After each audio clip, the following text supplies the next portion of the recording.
예, 안녕하세요. 반갑습니다. 저는 한국전력거래소에서 신재생 사업팀에서 근무하고 있는 이재욱 차장이라고 합니다. 여러분들이 이제 태양광 사업을 하시는 분들이 아마 많이 오셨을 것 같은데 여러 가지로 고민도 많으실 것 같고, 야, 이게 향후에 어떻게 될까 뭐 이런 고민들이 많으실 것 같아요. 근데 이제 일단 처음에 강의 시작하면서 한 가지 좀 확실하게 말씀드릴 수 있는 거는 사실은 아까 이제 전에 강의자 분께서 설명하셨다시피 이 한국에서 이제 발전 사업을 하게 되면 뭐 신재생 발전기도 마찬가지고요, 일반 발전기, 뭐 LNG나 석탄 발전기도 마찬가지고 수요와 공급의 원리에 의해서 영향을 받는 게 하나가 있고, 그다음에 두 번째로는 유가에 의해서 영향을 많이 받거든요. 일단 첫 번째로 이제 그 수요와 공급이라는 거는 REC 시장에 대입을 해보면 아까 전에 설명드렸다시피 이제 공급 쪽이 수요에 비해서 이제 초과된 상황이었는데 올해 상반기 때 법이 통과돼서 RPS 의무 비율의 상한을 25%까지 늘리는 걸로 확정이 됐고, 이게 이제 하반기부터 시행이 됩니다. 그래서 아마 이런 상황들이 개선이 되면 지금의 상황이 훨씬 나아질 것 같고요. 그리고 또 한 가지 확실한 거는 올해 가장 큰 사건 중에 하나가 이제 미국 대통령이 바뀌었었는데 상원 하원 다 민주당이 장악을 하는 블루웨이브 사건이었었는데, 미국도 지금 기간 산업을 부흥시키기 위해서 하는 작업 중에 가장 큰 거는 이 인프라를 구축할 때 신재생 에너지를 더 확대하겠다라는 부분이고요. 그리고 한국도 마찬가지로 신재생 쪽에 그 정책의 목표를 두고서 진행을 하고 있기 때문에 지금 당장은 여건이 좀 좋지 않겠지만 향후에는 더 나아지지 않을까, 그렇게 좀 전망을 해보고 있습니다. 일단은 제가 이제 오늘 설명드릴 내용은 전력시장의 전체적인 개요, 그 다음에 이제 RPS 제도, REC 시장 개요, 이런 부분에 대해서 좀 설명을 드리고, 마지막으로 한 10분 정도 내지 5분 정도 끝에는 여러분들께서 질문이 있으면 또 질문을 받도록 하겠습니다. 사실 전력이라는 게 저장이 힘들기 때문에 생산한 즉시 소비가 돼야 됩니다. 물론 ESS라 그래서 전력을 저장할 수 있는 배터리가 있기는 하지만, 그러니까 가격이 너무 비싸고 그 다음에 그 대규모로 지금 용량도 크기 때문에 사실 실제적으로 생산하는 전력을 저장할 수 있는 현실적인 방안은 없는 상태거든요. 그래서 전력은 생산하자마자 소비를 해야 되는 그런 물리적인 특성을 갖고 있습니다. 전력이라는 거는 발전소에서 생산된 전력을 수요지에서 실시간으로 소비를 하지 않으면 어떤 결과가 나타나면 여러분도 알고 계시겠지만 정전이 날 수가 있습니다. 그러니까 예를 들면 수요와 공급이 일치하는 물리적인 현상으로 60Hz라는 주파수로 나타나게 되는데, 수요가 더 많거나 아니면 공급이 더 많거나 이런 상황들이 되면 전압이 불안정해지고 주파수가 위로 올라가거나 밑으로 내려가서 정전의 위험이 있기 때문에 결국 이 전기를 안정적으로 공급하기 위해서는 실시간으로 수요와 공급을 맞춰줘야 되는 그런 어려움이 있습니다. 그래서 저희 전력거래소 같은 경우에는 전력 계통을 실시간으로 수요와 공급을 맞추는 역할도 하고 있고요.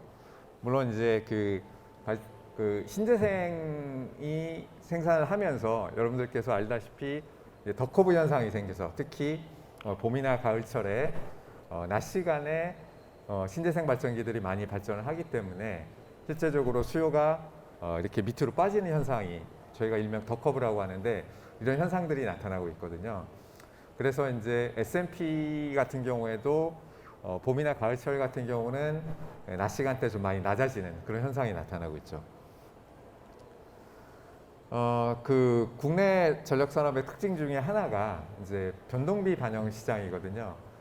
그래서 하루 전에 그 각 발전기에 대한 비용 평가를 해서 하루 전에 15시까지 가격을 발표해서 다음 날 발전기를 기동하고 가동하는 그런 상태인데, 저희가 보통 이제 CBP 시장이라고, 변동비 반영 시장이라고 부르는데요. 뭐 여러분들도 느끼시겠지만 유가의 영향을 많이 받습니다. 뭐 신재생은 물론 이제 연료비가 들어가지 않기 때문에 이런 그 변동비 반영에서 가장 밑으로 깔리게 됩니다. 그래서 보통 저희가 이게 저희 전기사업법이나 신재생사업법에서 얘기하기를 우선 구매, 신재생 에너지원 같은 경우는 우선 구매를 한다라고 표현을 하는데 변동비, 즉 연료비가 제로이기 때문에 어떻게 보면 가장 급전 순위의 밑에를 깔고 들어가는 연료원이 될 거고요. 그런데 그러면 신재생 에너지는 유가와 영향이 없느냐? 근데 밀접한 연관이 있습니다. 보통 유가가 오르면 LNG도 보통 한 3개월에서 4개월의 시차를 두고 오르기 시작하고요. 결국 유가가 오르면 S&P가 오를 거고요. 결국 S&P가 오르면 REC는 떨어질 거고요. 그래서 결국은 유가의 변동이라는 거는 상관이 없을 것 같지만 신재생 사업자의 수익과도 상관관계가 있는 상황이 되는 겁니다. 보통 이제 발전 부분에서 저희가 원가를 한 뭐 65%에서 뭐 70% 정도 원가를 차지한다고 얘기를 하는데 현재 그 CBP 시장이 발전 부분의 경쟁을 통해서 효율을 추구하는 그런 시장인데 신재생 부분은 사실은 어떻게 보면 발전 부분이라기보다는 소매단에서의 경쟁이거든요. 근데 어떻게 보면 이렇게 생각하시면 될 것 같습니다. 그러니까 발전 사업을 하게 되면 S&P라는 걸 주는데 신재생 발전기에 대해서는 고정비 투자비를 회수하기 위해서 REC라는 유가증권을 만들어서, 그러니까 발전량을 REC라는 유가증권으로 환산을 해서 비를 더 보존해주는 그런 개념이라고 생각을 하시면 되겠습니다. 예, 그 이제 결국은 S&P가 가장 관심이 아마 여러분들이 많으실 것 같아요. 그래서 S&P 변동에 의해서 REC가 영향을 받을 수밖에 없기 때문에 여러분들이 향후에 이제 가격 예측이라든가 그 사업의 시뮬레이션을 해 보실 때 가장 기본적으로 이제 파악을 해야 될 거는 S&P가 어떻게 향후에 변동을 할 것이냐. 근데 S&P의 변동은 결국은 국제 유가가 어떻게 움직일 것이냐. 이런 부분에 대한 예측이나 분석을 하는 게 일단 좀 우선적으로 돼야 될 것 같습니다. 전력 시장의 수익은 일단은 뭐 그 신재생 그 다음에 일반 발전기 구분 없이 일단 말씀드릴게요. 일반 발전기라 하면 뭐 원자력 발전기, LNG, 뭐 석탄 발전기가 될 수 있겠고 뭐 신재생 발전기가 있는데 기본적으로 전력 시장에서 들어와서 전력을 생산하게 되면 어떤 발전기든지 에너지 정상금을 맞습니다. 보통 저희가 말하는 에너지 정상금을 S&P라고 합니다. 보통 시간대별 가격이라고 하죠. 그래서 하루 전에 수요와 그 공급을 맞춘 다음에 그에 해당하는 발전기의 순위를 만들어서 메리트 오더대로 발전기를 기동한 다음에 그 공급과 수요가 만나는 점에서 한 개 비용의 발전기가 가격을 결정하는데 보통 그거를 저희가 S&P라고 표현을 합니다. 그리고 일반 발전기 같은 경우는 고정비를 회수하기 위해서 그 CP라고 하는 Capacity Payment라고 하는 용량 가격을 주게 되는데요. 보통 CP를 주는 발전기들은 저희가 보통 그러니까 중앙에서 통제 가능한 중앙급전 발전기라고 합니다. 그래서 보통 저희가 용량상으로는 2만 킬로와트 초과됐을 때, 20메가와트 이상일 때 CP를 지급을 합니다. 그래서 보통 저희가 얘기하기로는 급전 가능한 발전기를 중앙급전 발전기라고 표현을 하고요. 영어로는 디스패처블 가능한 발전기다라고 표현을 하고요. 신재생 발전기 같은 경우에는 제어가 안 되기 때문에, 그러니까 저희 전력골에서 운영하는 관제센터에서 급전 지시에 따라올 수가 없기 때문에 보통 비중앙급전 발전기라고 하고요. 그리고 CP를 주지 않고 이런 신재생 발전기는 REC라는 유가증권을 환산한 그런 수익을 주게 됩니다. 그래서 정리를 해보면 중앙급전 발전기는 아까 여러분들이 들으셨던 S&P라고 하는 전력량 정상금을 받게 되고요. 그 다음에 고정비, 투자비를 회수하기 위해서 용량 정상금을 받고 제약발전 정상금이라는 거는 제약이 걸렸을 때 발전기들이 실제 약속된 양보다 더 많이 발전을 했을 때 제약발전 정상금을 받게 되고요.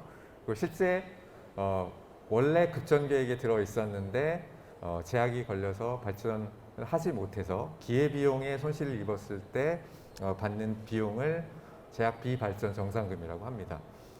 그리고 보통 저희가 표현하는 앵실러리 서비스라 그래서 개통 운영 보조 서비스 정상금이라는 거를 지급하게 되는데 ASP라고 하는 개통 운영 보조 서비스 정상금을 받기 위해서는 급전지 시에 응동이 가능한 중앙급전 발전기만 받을 수 있고요.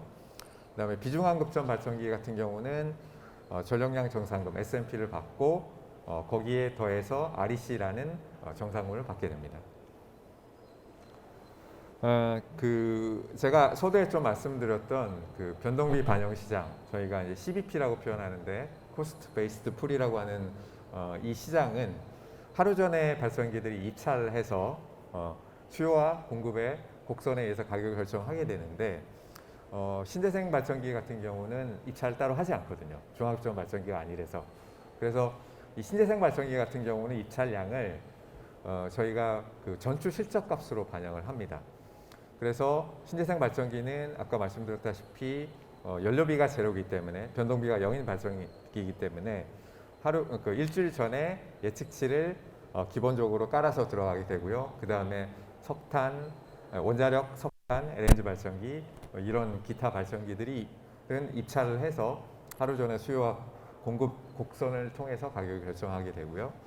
보통 저희가 이제 발전기 등 계량값은 5분 단위 EMS에서 계량을 해서 취득을 하게 되는데 계량값은 저희 시스템에 자동으로 저장을 해 놓고요. 보통 이제 저희가 정산을 위해서는 1시간, 이 5분 단위의 계량 데이터를 누적을 해서 1시간 단위로 만들게 됩니다. 그래서 시간대별 SMP도 1시간 단위로 나오게 되고요. 그래서 보통 정산할 때 1시간 단위로 정산을 해주고 보통 그걸 시간대별 SMP라고 표현을 하는 거고요. 그리고 이제 저희가 전력 시장도 있지만 그 한전 PPA라는 제도가 있습니다. 한전 PPA라는 거는 한전과 신재생 사업자들이 보통 한전 보안 공급 약관이라고 표현을 하는데요. 그러니까 파워 퍼체스 어그리먼트라 그래서 전력 계약을 따로 한전하고 맺는 경우가 있습니다. 근데 이런 경우에는 한전에서는 시간대별 SMP를 주는 게 아니라 한 달치 통합 SMP, 평균한 SMP를 적용하게 됩니다. 그래서 이제 전력 시장에 가입했을 때는 시간대별 SMP로 정산을 받지만 한전과 PPA 계약을 맺었을 때는 월별로 통합 가중평균 SMP를 적용받는다는 게 큰 차이가 있고요. 보통 이제 그 발전을 하게 되면 결제는 한 달에 4차례 나눠서 시행을 하게 되고 저희가 이제 그 신재생 발전기도 이파워마켓 이 사이트를 운영하는데 이렇게 통합 청구를 요청할 수 있어서 또 결제 그러니까 결제 시기를 좀 바꿀 수도 있습니다. 이거는 이제 저희 전력 시장 운영 프로세스인데요. 이제 크게 보면 가격 결정 발전 계획이라는 게 있고요. 운영 발전 계획이라는 게 있습니다. 가격 결정 발전 계획은 하루 전에 입찰을 통해서 수요와 공급을 만나는 지점에서의 가격을 결정하기 위한 계획이기 때문에 가격 결정 발전 계획을 결정할 때는 발전기의 제약사항이 들어가지 않습니다. 그렇지만 실제적으로 운영을 하기 위한 운영 계획을 짤 때는 발전기들의 제약이 있거든요. 여러 가지 제약들, 개통 제약도 있을 거고 그래서 제약을 반영한다라는 게 가격 결정 발전 계획과 운영 발전 계획의 차이점이고요. 가격 결정 발전 계획은 하루 전 15시까지 확정을 줘서 가격을 발표하고 운영 발전 계획은 하루 전 18시까지 발표를 하게 됩니다. 여러분들 아마 그래프는 많이 보셨을 것 같은데요. 이게 아까 말씀드렸던 변동비 반영 시장의 메커니즘이거든요. 그러니까 연료비가 싼 연료부터 비싼 연료가 이렇게 투입이 돼서 가격 결정을 하는 원리인데 지금 뭐 신재생은 보이진 않지만 실제적으로는 원자력 발전 밑에 있다고 보면 됩니다. 그래서 신재생 발전기가 가장 하단에 있는 거고 그 다음으로 가격대가 원자력 발전, 그 다음에 이제 석탄도 두 가지죠. 석탄도 유연탄이 더 싸고 국내탄이 더 비싸고요. 그 다음에 LNG 발전. 물론 이제 중유 발전은 최근에 많이 있지는 않은데 이제 중유 같은 경우는 유가가 올라갔을 때는 LNG 위로 올라가고요. 그렇지 않을 때는 LNG 밑에 있게 되고요. 그래서 보통 저희가 LNG 발전기는 보통 이제 첨두 발전이라고 하죠. 이제 피크 때 전력 피크 칠 때 위에서 가동을 해서 수요를 맞춰주는 전원이고요. 보통 이런 메커니즘을 통해서 수요와 공급 곡선이 만나는 점에서 가격이 결정되는 메커니즘을 보내주는 건데, 사실 신재생이 별로 없을 때는 낮 시간이 그 S&P가 높았었습니다. 그래서 보통 전력 수요가 가장 많은 시간대, 보통 이제 피크 타임이라고 하는데 보통 15시에 결정을 했었죠. 그랬었는데 한 5년 전부터 신재생이 조금씩 늘어나기 시작하더니 낮 시간대 수요가 확 떨어지게 됐습니다. 특히 봄, 가을철에. 여름이랑 겨울 같은 경우는 기본적으로 난방부와 냉방부하가 존재하기 때문에 낮에도 수요가 걸리는데, 이 봄이나 가을철에 날씨가 따뜻한데 태양광 발전이 많이 돌아가니까 결국은 이게 수요를 잡아먹는 역할을 하게 되는 겁니다. 그러다 보니까 현재 같은 경우에는 낮 시간대에 수요가 확 떨어지게 되고, 그러니까 결국 또 S&P도 하락하게 되는 그런 요인이 발생하게 되고요.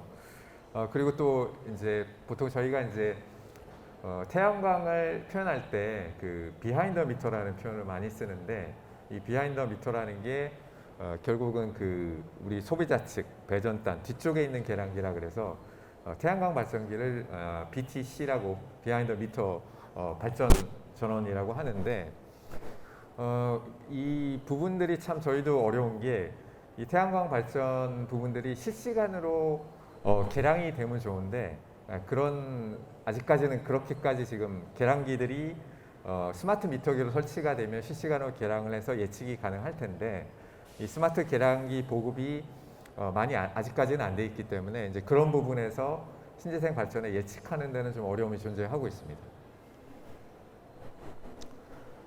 요것도 이제 요 앞에 말했던 그 원리를 그림으로 도식화해서 설명한 거고요. 이게 요거는 뭐 중요한 건 아니기 때문에 스킵하도록 하겠습니다.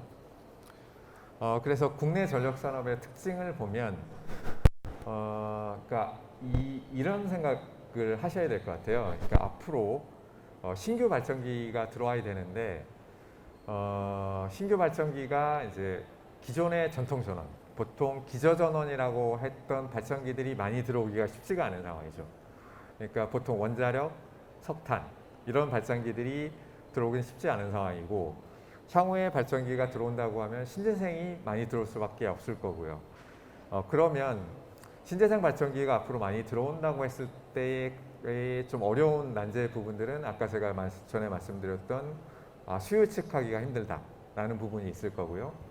그 다음에 공급이 많이 몰렸을 때의 문제점, 그러니까 공급이 많이 몰리면 가격에 영향을 미칠 수 있다는 또 문제점이 있을 거고요. 그리고 또 신재생 발전기들이 많아진다는 의미는 이 신재생 발전기들이 수요지 인근에 많아질 수가 있고요. 아니면 수요지 인근 그런 거에 관계없이 그냥 전 국토에 많아질 수도 있는데, 결국은 수요지 인근에 이런 신재생 발전기들이 많아지는 게 송전이나 배전 선로를 건설하지 않고 또 사회적인 갈등 비용을 줄일 수 있는 그런 요인이기 때문에, 또 정책적으로는 수요지 인근의 신재생 발전기를 유인하는 것들이 정책적으로 목표가 될 수 있기 때문에 향후에도 이제 뭐 해외 선진국도 마찬가지고요. 수요지 인근의 신재생 발전기를 하는 게 어떻게 보면 정책적으로 또 메리트를 줄 수 있는 그런 상황이 될 수 있습니다. 그 종합을 하자면 일반 발전기와 신재생 발전기가 있는데 정산 방식이 틀리고, 아까 말씀드렸던 일반 발전기는 S&P와 CP를 받고 신재생 발전기는 S&P와 REC를 지급을 받고, 그 다음에 이제 뭐 일반 발전기도 그렇고 신재생 발전기도 그렇고 수요와 공급에 영향을 많이 받고, 또 두 번째로는 유가의 영향을 많이 받는다. 아마 이런 정도만 기억을 하시면 일단은 좀 도움이 될 것 같습니다. 그 다음에 이제 RPS 제도에 대해서 좀 설명을 드리겠는데요. 아마 여러분들은 아마 이쪽에 더 관심을 많이 가지실 것 같아요. 최근에 이제 화두는 전 세계적으로 탄소 중립이죠. 탄소 중립. 그러니까 보통 이제 그 선진국들은 2030년, 뭐 40년, 50년 요 사이를 탄소 중립이 되는 기간으로 삼고 있고, 한국 같은 경우는 2050 탄소 중립이라고 표현을 하고 있고요.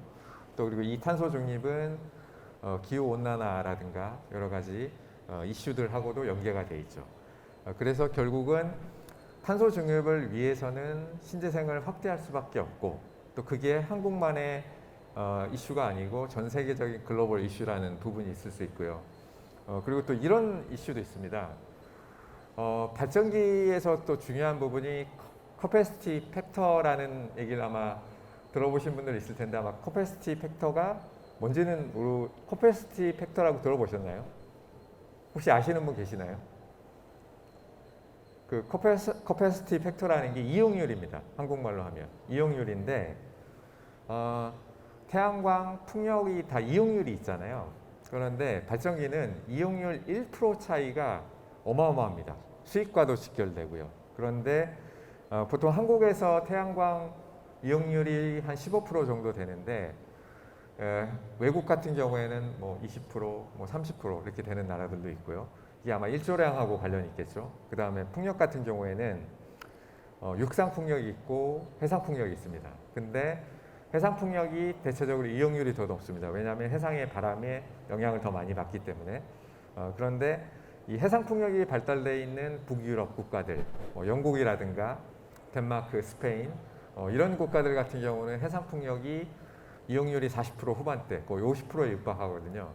근데 지금 해상 풍력이 활발하게 돌아가고 있는 한국의 제주도 같은 경우는 이용률이 아마 25% 사이일 겁니다. 그러니까 뭐냐면 한국하고 유럽하고 해상 풍력 같은 경우에는 이용률이 거의 한 2배나 차이 나는 이런 상황이 되는데요. 그렇다고 뭐 이용률이 낮다고 뭐 신재생을 못하는 것도 아니고요. 근데 지금 어떤 현상이 또 생겼냐면, 유럽 같은 경우는 이용률은 좋은데 이미 바다가 꽉 찼거든요. 개발할, 그러니까 해상 풍력을 할 바다가 없는 겁니다. 그러니까 영국 같은 경우는 왕실에서 그 바다 공유 수면 그 소유권을 갖고 있기 때문에 영국 왕실에서 이 소유권을 해상 풍력할 수 있는 이용권을 팔았었거든요. 그런데 북유럽 같은 경우 덴마크나 뭐 노르웨이, 스웨덴 이런 나라들이 이미 해상 풍력으로 자리가 꽉 차 놓으니까 최근의 경향 중에 하나는 이런 나라들이 한국으로 옵니다. 한국에서 해상 풍력을 해보겠다고. 이런 현상이 또 벌어지고 있거든요. 그래서 한국 같은 경우도 삼면이 바다이기 때문에 이용률은 좀 낮을 수 있지만 해상 풍력하기 적당한 환경을 갖고 있고, 그리고 그 잠재량이 있기 때문에, 물론 이제 그 태양광도 마찬가지겠죠. 태양광도 저희가 나라 같은 경우는 일단은 뭐 산에다 했고 뭐 논이나 밭에 했었고 그 다음에 이제 뭐 지붕에다 했고 이런데, 향후에는 태양광이 설치되는 그런 부분들이 되게 다양화될 것 같아요. 예를 들어서 건물에 수직으로 해서 태양광을 설치할 수도 있고요. 그래서 보통 건물 일체형 태양광이라고 할 수도 있고요. 그래서 물론 이제 그 수요와 공급을 정부에서 이제 조절 잘 하면서 태양광도 확대해 나가겠지만, 어쨌든 그 탄소 중립을 위해서 태양광, 풍력, 신재생 에너지가 확대되는 것은 전 세계적인 흐름이고, 이 흐름이 바뀌진 않을 거다. 그러니까 이거는 어떤 상황이 오더라도 이 흐름이 바뀔 것 같지 않다는 게 일단 제가 여러분들한테 주고 싶은 메시지입니다. 좀 전에 그 설명드렸던 좀 이용률을 표시를 해봤는데, 이용률이 사실은 저희가 이렇게 뭐 다른 나라보다 유리하다거나 그렇지는 않습니다. 그런데 이제 한국이 유리할 수 있는 것들은 외국보다, 그러니까 예를 들어서 태양광 사업을 할 때 어떤 속도전, 어떤 정책적으로 좀 많이 이렇게 태양광이나 풍력을 하게 좋게 하는 그런 정책을 써서 좀 속도를 높인다든가 이런 것으로 해서 충분히 우리도 신재생 쪽에서 선구자가 될 수 있을 것 같고요. 그리고 보시면 알겠지만 뭐 일사량도 외국에 비해서 저희가 뛰어나지는 않지만 태양광도 뭐 15% 정도에서 지금 사업을 하는데 크게 무리는 없거든요. 그래서 결국은 뭐냐면, 어떻게 하면 내가 이제 태양광을 할 때도 일단 그 재료비를 많이 다운시킬 것인가, 모듈을 싸게 구매해서 할 것이냐, 이제 이런 부분도 중요하고, 그 다음에 이제 뭐 이걸 설치할 곳을 어떤 곳에 설치할 거냐, 이제 이런 고민들이 굉장히 중요하겠죠. 그래서 이제 전 세계적으로 이제 그 경향을 보면 일단 미국 같은 경우를 잠깐 설명을 드릴게요. 미국 같은 경우도 그 주가 50개가 넘지만 RPS를 하고 있는 주가 한 23개 정도 되거든요. 23개 정도 되고, 미국도 마찬가지로 RPS를 하는 주에서는 가중치를 부여를 합니다. 그건 한국과 똑같습니다. 그리고 미국의 정책의 주요한 두 가지 특징을 보면 가중치를 부여하는 경우도 있고요. 그 다음에 별도 의무량을 부여하는 경우도 있습니다. 특히 태양광 같은 경우에. 그래서 보통 태양광 같은 경우에 그 한국도 별도 의무량을 부여했는데, 이 신재생 초기에 할 때는 기준 전원이 태양광하고 육상풍력이거든요. 육상풍력이 기준 전원이 돼서 가중치를 설정할 때 가장 레퍼런스가 되게 됩니다. 그리고 나서 해상풍력 같은 경우는 경계성이 없기 때문에 보통 이제 태양광이 확산되기 시작하고 뭐 한 6년, 7년 이 정도 지나면 그때 이제 별도 의무량, 태양광에 부여했던 별도 의무량을 폐지해서 이렇게 합쳐주게 됩니다. 그래서 이 한국 같은 경우도 초기에는 태양광을 성장시키기 위해서 별도 의무량을 부여를 했다가 태양광, 비태양광을 합치는 그런 정책을 펼쳤었잖아요. 마찬가지로 미국도 그런 정책을 펼치고요. 그래서 보통 이제 여러분들 이제 뭐 구글링 같은 거 해보실 때 태양광 별도 의무량 이런 용어가 이제 저희들이 그런 용어도 많더라고요. 그러니까 저희 국내 전문가분들도 영어로 뭘 찾으려고 그러고 논문을 쓰는데 잘못된 용어를 많이 쓰시는데, 이제 미국 같은 경우는 태양광 별도 의무량이라는 용어를 솔라 카브 아웃이라는 용어를 쓰고 있고요. 그 다음에 이제 태양광 가중치, 뭐 풍력 가중치 이런 가중치 부여하는 거를 크레딧 멀티플라이어라는 표현을 또 쓰고 있고요. 그래서 저희 나라의 RPS 정책이 저희가 그냥 누가 다 해외 선진국에서 운영했던 경험을 가지고 제도를 들여온 거라는 걸 좀 생각을 해주셨으면 좋겠고요. 이게 이제 2019년 통계인데요. 이제 어쨌든 간에 이제 설비로 봤을 때의 절대 다수가 태양광이고요. 그 다음에 이제 이 수력이라는 거는 기존에 있던 수력이었고, 이제 풍력은 아직까지도 이제 초기 단계인 상황이고요. 그 다음에 발전량으로 봐도 여전히 태양광이 다수이고요. 그리고 아까 전 시간에 잠깐 강사분께 설명드렸다시피 이 바이오 에너지가 발전 공기업들이 그 바이오 혼소 설비를 해놨기 때문에 사실 이 바이오 부분을 또 안 할 수가 없는 상황이 된 거고, 또 최근에 또 이제 바이오 관련해서도 또 논쟁이 많이 되고 있는데, 어쨌든 이전에 바이오가 또 논쟁이 많이 돼서 가중치를 지금 줄여온 상황이잖아요. 바이오 가중치 같은 경우는. 그리고 이제 바이오의 또 문제 중에 하나는 이제 해외에서 이렇게 우드 펠렛이나 이런 걸 수입해 오기 때문에 이제 이런 국부 유출 이런 이슈가 있었고요. 근데 어쨌든 간에 이 바이오 부분은 과거 정책에서 가중치를 좀 줄여놓은 상황이고요. 그리고 또 이 가중치 같은 경우는 이제 신재생 사업법에 보면 3년에 한 번씩 이렇게 계산하게 돼 있는데, 올해 같은 경우에도 이제 정부에서 가중치를 좀 산정하려고 이제 검토를 하고 있는 중입니다. 신재생 발전 사업자의 수익은 아까 이제 초도에 설명드렸다시피 S&P라고 하는 이제 전력 판매 수익과 REC라는 판매 수익 이제 두 가지로 구성이 되는데, 전력 시장 운영 규칙을 잠깐 보시면 이 개통 한계 가격 그 S&P라고 하죠. 저희가 이 S&P라는 거는 거래 시간대별로 적용되는 전력량에 대한 전력 시장 가격을 말하며 육지 및 제조로 구분된다라고 표현을 하고 있는데, 전력 시장에서는 육지하고 제조를 별도로 구분을 하거든요. 그래서 각각 가격 결정을 따로 합니다.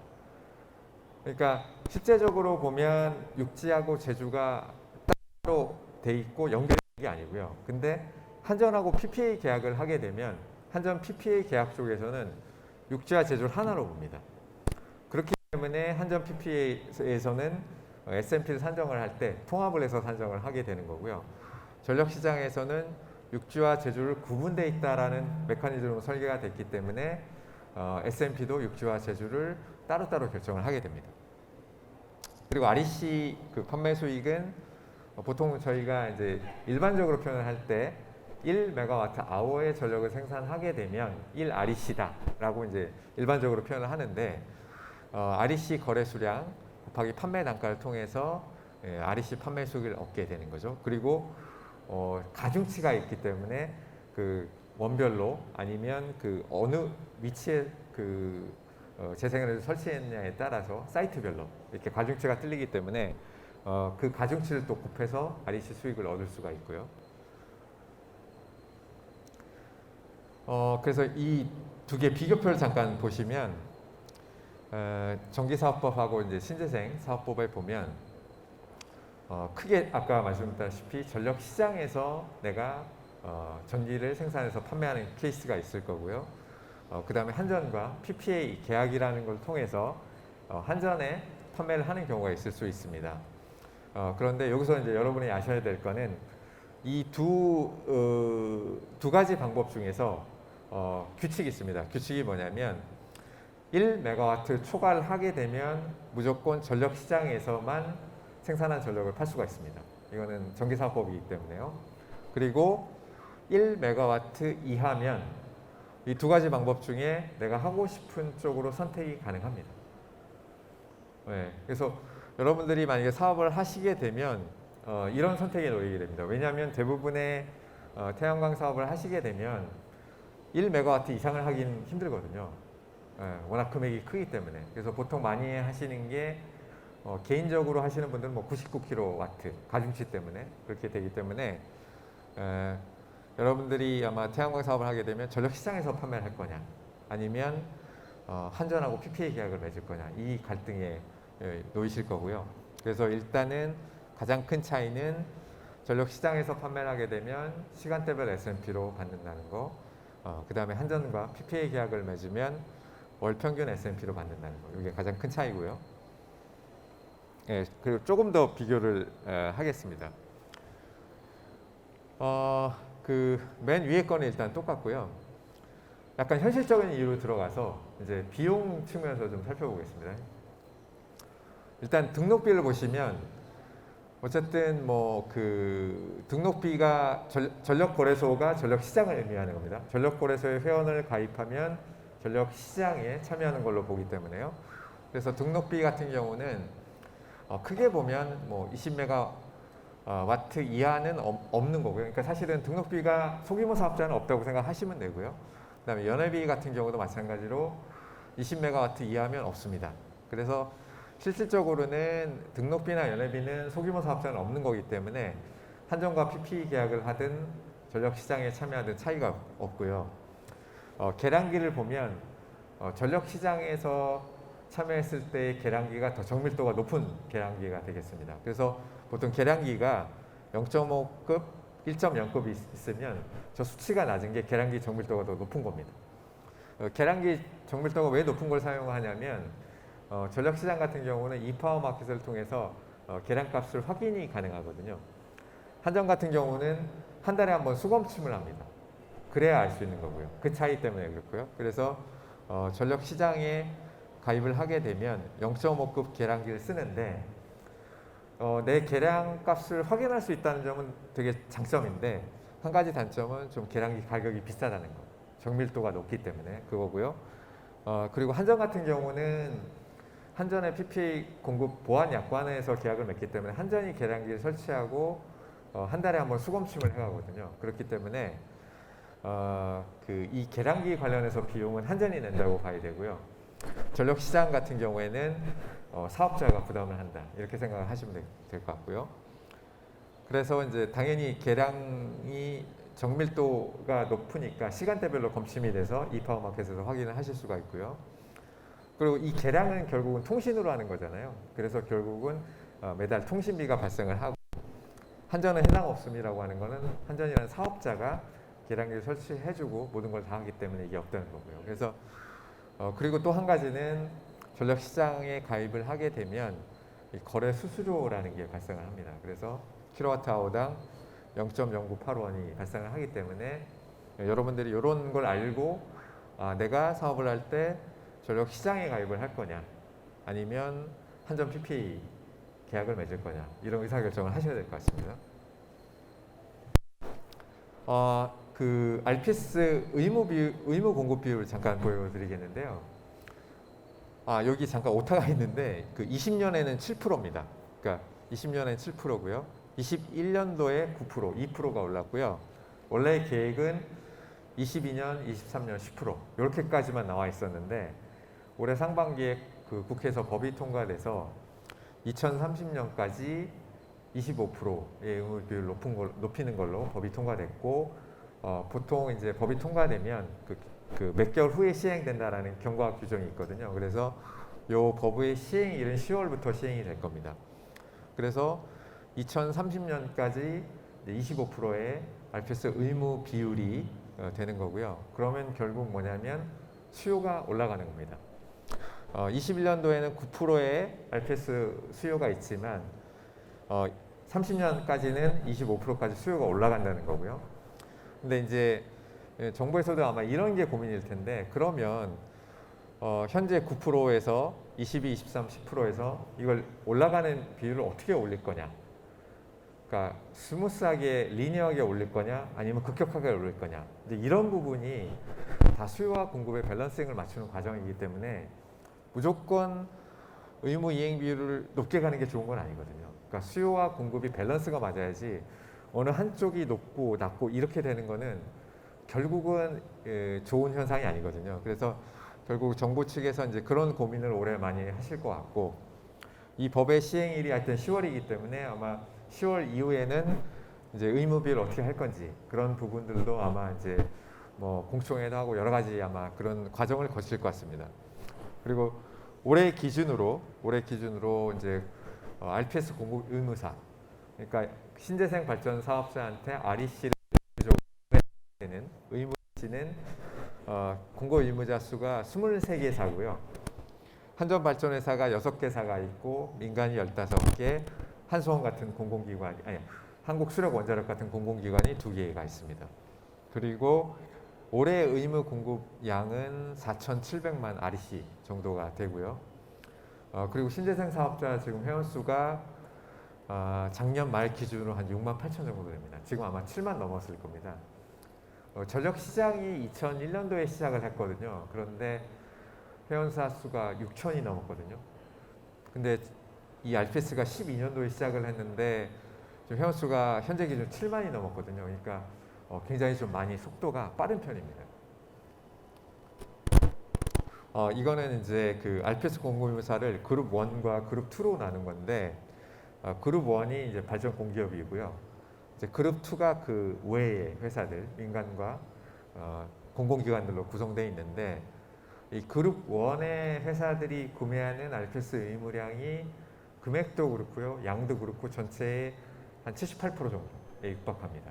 그리고 나머지 그룹 2사가 REC를 구매하는 금액이나 양이 뭐 한 30%, 32% 정도 되고요.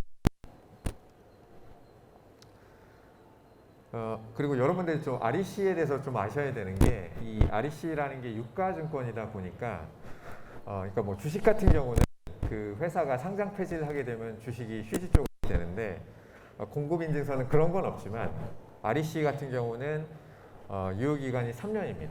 그러니까 3년이 지나면 소멸이 됩니다. 이 유가증권은. 그래서 실제적으로 이런 내용을 모르시고 REC를 안 팔고 3년이 지난 다음에 팔려고 하게 되면 그 REC는 말소가 돼 있는 상황이 되니까 이 부분은 굉장히 좀 주의하셔야 될 것 같고요. 그리고 이제 REC 발급 신청을 할 때, 그러니까 내가 이달에 신재생 태양광을 하는데 발전을 했다라고 하면 이달에 말일부터 90일 이내에 한국에너지공단에 REC 발급 신청을 해야 됩니다. 요것도 꼭 알아두셔야 되고요. 그래서 보통 REC 발급 신청을 하게 되면 한국에너지공단에서는 각종 서류를 제출하라고 한 다음에 이 REC 발급이 유효한지 아닌지를 검증하게 돼 있거든요. 그래서 보통 그 기간이 한 달 정도 걸린다고 합니다. 그래서 그 소요 기간도 좀 알고 계시고요. 그리고 REC 발급 및 거래 수수료는 REC당 50원이고요. 그리고 이제 올해 같은 경우에 이제 한국에너지공단에서 RE100 아시죠, 여러분? 그러니까 기업이 재생에너지로 전력을 100% 구매해야 된다는 제도 아리백을 지금 올해부터 할 건데 지금도 이제 하고 있고요. 그런데 REC 시장에서 거래한 REC는 RE100에서는 거래되지 않습니다. 그러니까 두 개가 완전히 분리되는 거거든요. 그것도 아셔야 돼요. 그래서 이 RE100 시장이 활성화되면 내가 RPS, REC 시장에서 이 유가증권을 팔 거냐 아니면 RE100에서 팔 거냐 이 의사결정도 나중에는 해야 될 것 같고요. 그리고 어쨌든 간에 한쪽 시장에서 거래한 REC는 다른 쪽 시장에서는 팔 수가 없습니다. 그리고 마찬가지로 이제 뭐 RE100도 마찬가지고요. 개념적으로는 1MWh를 생산했다라고 하면 가중치가 1이라고 했을 때는 이걸 1REC로 생각한다는 컨셉은 똑같습니다. 그래서 보통 이제 그 한국에너지공단이 속한 그 한국에너지공단 밑에 이제 신재생에너지센터라고 있는데 거기서 이제 태양광에서 발전한 양을 일단은 저희 전력거래소한테 확인 요청을 하게 됩니다. 확인 요청을 하게 되면 진짜 그 저희가 이제 이 거래량에 대해서 확인을 해주고요. 그 다음에 이제 사업자분들이 공급인증서 REC 발급 신청을 하게 되면 한국에너지공단 신재생에너지센터에서는 서류를 검토해서 이 REC가 유효한지 안 한지를 확인을 해서 REC를 발급해 주게 되고 또 REC를 발급할 때 또 수수료를 납부를 하게 되고요. 물론 이제 100km 미만 발전소는 면제입니다. 그리고 이제 최종적으로 공급인증서가 발급이 되게 되면 REC 시장에서 현물 시장에서 팔 수도 있고요. 계약 시장에서 거래를 할 수도 있고요. 또 애공단이 운영하는 선정시장이라든가 이런 쪽에서 할 수 있고요. 그리고 나중에는 어쨌든 아까 제가 설명드렸던 RE100에서도 이제 판매할 수 있는 길이 열리게 됩니다. 이거는 제가 이제 가중치를 좀 설명드린 건데 아까 그 설명드렸다시피 기본적으로 이 어느 나라나 가중치는 태양광하고 육상풍력이 레퍼런스로 시작을 하게 되고 이 가중치들이 그러니까 그 저희 같은 경우는 어떻게 보면 어느 지역에 설치를 하느냐, 어떤 사이트에 설치를 하느냐, 그 다음에 원별로 틀리고 이제 이런 개념이 돼 있는데 미국이나 선진국 같은 경우에 가중치 개념을 보면 분산형 전원을 우대합니다. 그러니까 분산형 전원을 우대한다는 의미는 뭐냐면 수요지 인근에 내가 태양광을 설치했을 때 가중치를 더 줍니다. 그리고 피크 시간에 발전을 하면 가중치를 더 줍니다. 그리고 에너지 효율, 그러니까 피크 타임에 전력을 절감하는 거에 대해서 또 가중치를 또 우대합니다. 그래서 해외 같은 경우는 분산형 전원에 대한 우대 정책을 하기 위해서 가중치를 더 주는 그런 상황도 있다는 걸 여러분들 좀 아셨으면 좋겠고요. 그리고 이제 RPS 이행량을, 그러니까 제가 말씀드렸던 앞에서 23개의 RPS 공급 의무사는 그 의무량을 이제 구매를 해야 되는데 의무량을 구매하지 못하면 과징금을 물게 됩니다. 과징금은 보통 예를 들어서 뭐 20년도에 기준 가격이 나왔다 그러면 그 기준 가격의 1.5배, 150%의 과징금을 물게 됩니다. 근데 150%의 과징금을 무는 것도 당연히 이제 가혹하긴 하지만 이 RPS 의무사들은 과징금을 물었다는 그 팩트 하나만으로도 어떻게 보면 공공기관 같은 경우는 경영평가에서 안 좋은 점수를 얻게 되고요. 일반 민간기업 같은 경우는 여러분도 아시겠지만 최근에 ESG 경영이 화두거든요. 그렇기 때문에 민간기업들도 마찬가지로 RPS 의무를 지고 있는 사들은 마찬가지로 이 과징금을 물게 되면 ESG 경영 쪽이 점수가 안 좋으면 나중에 프로젝트 파이낸싱을 할 때 국제적으로 불이익을 받게 됩니다. 그래서 이 23개 RPS 의무사들은 절대 과징금을 무는 상황은 안 만들려고 할 거거든요. 그래서 혹시 뭐 그런 생각 하실 수 있을지 모르겠는데 RPS 의무사들이 그냥 과징금 내면 되지 근데 절대 그런 생각 할 수가 없습니다. 그래서 초창기 때는 과징금이 한두 번 냈던 사례가 있긴 한데 초창기 때 빼고는 과징금을 부과한 사례가 한 번도 없거든요. 그만큼 신경을 쓴다는 얘기입니다. 그리고 RPS 제도에 이제 그 바로잉이라고 연기라는 개념이 있고요. 그러니까 뭐냐면 의무량을 채우기가 너무 힘들어서 20% 이내에서 연기를 할 수 있게 해주는 개념도 있고요.